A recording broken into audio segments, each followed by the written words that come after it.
નમસ્કાર વાલા વિદ્યાર્થી મિત્રો, આપનું સ્વાગત છે આપની પોતાની યુટ્યુબ ચેનલમાં યુગલ એજ્યુકેશનમાં। તો ફાઇનલી વિદ્યાર્થી મિત્રો, હું તમારા માટે લઈને આવી ગયો છું વિકાસ પરીક્ષા લક્ષ્ય અસાઇનમેન્ટનું ફૂલ સોલ્યુશન, જેમાં આપણને ધોરણ 11 એકાઉન્ટના વિભાગ સી કે જેમાં પ્રકરણ 4 આમનોંધ છે તેનું ફૂલ સોલ્યુશન। તો ચાલો વિદ્યાર્થી મિત્રો જોઈએ।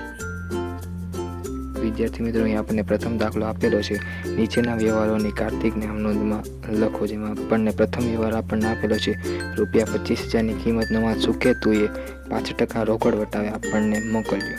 વિદ્યાર્થી મિત્રો, આ વ્યવહારની આમનોંધ થશે ખરીદ ખાતે ઉધાર 25,000 તે સુકેતુ ખાતે 25,000, તેની બાબત જે થશે સુકેતુ પાસેથી માલ ખરીદ્યો તેના।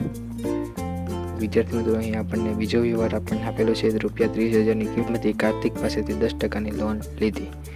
આ વ્યવહારની આમનોંધ થશે રોકડ ખાતે ઉધાર 30,000 તે કાર્તિકની 10%ની લોન ખાતે 30,000, જેમાં આપણને બાબત જે થશે કાર્તિક પાસેથી 10%ની લોન લીધી તેના। અહીં આપણને ત્રીજો વ્યવહાર આપણને આપેલો છે ઘર વપરાશ માટે 3,000નો માલ અને રૂપિયા 2,000 રોકડા લઈ ગયા।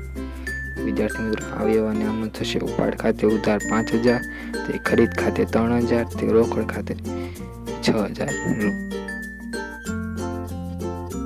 વિદ્યાર્થી મિત્રો, અહીં દાખલા નંબર 1નું ફૂલ સોલ્યુશન પૂરું થાય છે। અહીં આપણને દાખલા નંબર 2 આપણને આપેલો છે નીચેના વ્યવહારોની અજયની આમનોંધમાં લખો, જેમાં પ્રથમ વ્યવહાર આપણને આપેલો છે રૂપિયા 10,000નો માલ સ્ટોક, રૂપિયા 15,000 રોકડ અને રૂપિયા 5,000નું ફર્નિચર લાવી ધંધો શરૂ કર્યો।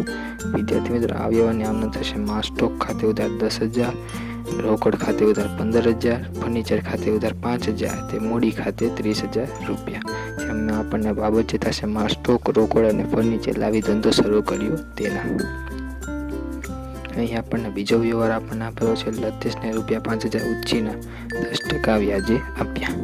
આ વ્યવહારની આમનોંધ થશે લતેશની 10%ની લોન ખાતે ઉધાર 5,000 તે રોકડ ખાતે 5,000 રૂપિયા, અહીં આપણને બાબત જે થશે લતેશને ઉછીના રૂપિયા 5,000 આપ્યા તેના।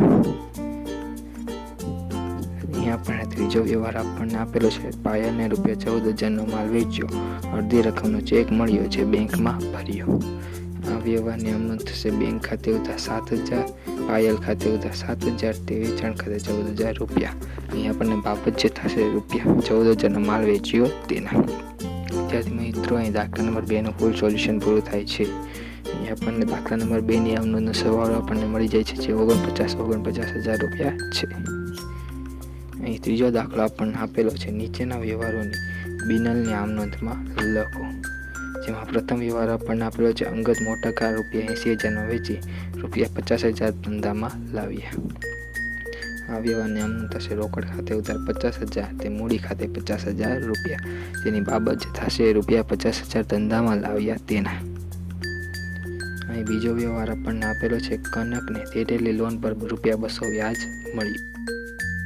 વ્યવહારની આમનોંધ થશે રોકડ ખાતે ઉધાર 200 તે લોન પર વ્યાજ ખાતે 200 રૂપિયા। આ વ્યવહારની બાબત જે થશે કનકને ધીરેલી લોન પર વ્યાજ મળ્યું તેના। અહીં આપણને ત્રીજો વ્યવહાર આપણને આપેલો છે બેંકે રૂપિયા 25,000નો ઓવરડ્રાફ્ટ મંજૂર કર્યું અને બેંકે વ્યાજ રૂપિયા 250 જમા કર્યું। વિદ્યાર્થી મિત્રો, ઓવરડ્રાફ્ટ મંજૂર કર્યું તો બિનઆર્થિક વ્યવહાર થઈ જશે, તેથી તેની આમનોંધ થશે નહીં, પરંતુ બેંકે 250 રૂપિયા વ્યાજ જમા કર્યું તેની આમનોંધ થશે। જેની આમનોંધ થશે બેંક ખાતે ઉધાર 250 રૂપિયા તે બેંક વ્યાજ ખાતે 250 રૂપિયા, જેની બાબત જે થશે બેંકે વ્યાજ જમા કર્યું તેના। અહીં વિદ્યાર્થી મિત્રો, દાખલા નંબર 3ની આમનોંધનો સરવાળો મળે છે 50,450 રૂપિયા। એ દાખલા નંબર 3નું ફૂલ સોલ્યુશન પૂરું થાય છે। વિદ્યાર્થી મિત્રો, અહીં આપણને દાખલા નંબર 4 આપણને આપેલો છે નીચેના વ્યવહારો લતેશની આમનોંધમાં લખો, જેમાં પ્રથમ વ્યવહાર આપણને આપેલો છે રશેશ પાસેથી ઉપકરણની પેટે રૂપિયા 20,000નો ક્રોસ્ડ ચેક મળ્યો, જેની આમનોંધ થશે બેંક ખાતે ઉધાર 20,000 તે રશેશ ખાતે 20,000 રૂપિયા, જેની બાબત જે થશે રશેશ પાસેથી ક્રોસ્ડ ચેક મળ્યો તેના। અહીં બીજો વ્યવહાર આપણને આપેલો છે કિન્નરને રૂપિયા 20,000નો માલ 10% વેપારી વટાવ અને 5% રોકડ વટાવે વેચ્યો। આ વ્યવહારની મિત્રો આમનોંધ થશે કિન્નર ખાતે ઉધાર 18,000 તે વેચાણ ખાતે 18,000 રૂપિયા। આ આમનોંધની બાબત જે થશે કિન્નરને માલનું વેચાણ કર્યું તેના। અહીં આપણને ત્રીજો વ્યવહાર આપણને આપેલો છે રૂપિયા 5,000નો માલ વરસાદમાં પલળી ગયો જે વેચાતા રૂપિયા 2,000 બચ્યા। આ વ્યવહારની આમનોંધ થશે રોકડ ખાતે ઉધાર 2000 રૂપિયા, વરસાદથી થયેલ નુકસાન ખાતે ઉધાર 3000 રૂપિયા, તે ખરીદ ખાતે 5000 રૂપિયા. આમ નોંધની બાબત જે થશે વરસાદનો માલ પલળી ગયો અને વેચતા રૂપિયા 2000 બચ્યા તેના. વિદ્યાર્થી મિત્રો, અહીં દાખલા નંબર 4ની આમ નોંધનો સરવાળો આપણને મળી જાય છે જે 43000 રૂપિયા છે. અહીં વિદ્યાર્થી મિત્રો દાખલા નંબર 4નું ફૂલ સોલ્યુશન પૂરું થાય છે. આપણને દાખલા નંબર 5 આપણને આપેલો છે નીચેના વ્યવહારો ગૌતમની આમ નોંધમાં લખો. એમાં પ્રથમ વ્યવહાર આપણને આપેલો છે રૂપિયા 20,000નું યંત્ર ચેકથી ખરીદ્યું તથા યંત્ર ગોઠવણી ખર્ચના રૂપિયા 500 રોકડા ચૂકવ્યા. આ વ્યવહારની આમ નોંધ થશે યંત્ર ખાતે ઉધાર 20,500, તે બેંક ખાતે 20,000, તે રોકડ ખાતે 500 રૂપિયા. આની બાબત જે થશે યંત્ર ખરીદ્યું અને તેને ગોઠવવાનો ખર્ચ થયો તેના. બીજો વ્યવહાર આપણને આપેલો છે દુકાન માટે જરૂરી હિસાબી ચોપડા રૂપિયા 4,000ના ખરીદ્યા. આ વ્યવહારની આમ નોંધ થશે સ્ટેશનરી ખર્ચ ખાતે ઉધાર 4,000, તે રોકડ ખાતે 4,000 રૂપિયા. જેની બાબત જે થશે દુકાન માટે હિસાબી ચોપડા ખરીદ્યા તેના.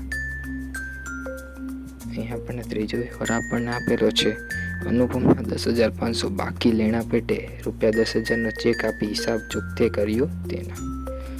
આ વ્યવહારની આમ નોંધ થશે અનુપમ ખાતે ઉધાર 10,500, તે બેંક ખાતે 10,000, તે કસર ખાતે 500 રૂપિયા. જેની બાબત જે થશે અનુપમને ચેક આપી હિસાબ ચૂકતે કર્યો તેના. વિદ્યાર્થી મિત્રો દાખલા નંબર 5ની આમ નોંધનો સરવાળો છે 35,000 રૂપિયા. આઈ હોપ વિદ્યાર્થી મિત્રો તમને આ દાખલાનું સોલ્યુશન ફૂલ સમજાઈ ગયું હશે. જો ચેનલમાં નવા આવ્યો હોય તો ચેનલને સબસ્ક્રાઈબ કરો, તમારા મિત્રો સુધી શેર કરો અને જરૂરથી એક કોમેન્ટ કરી દો.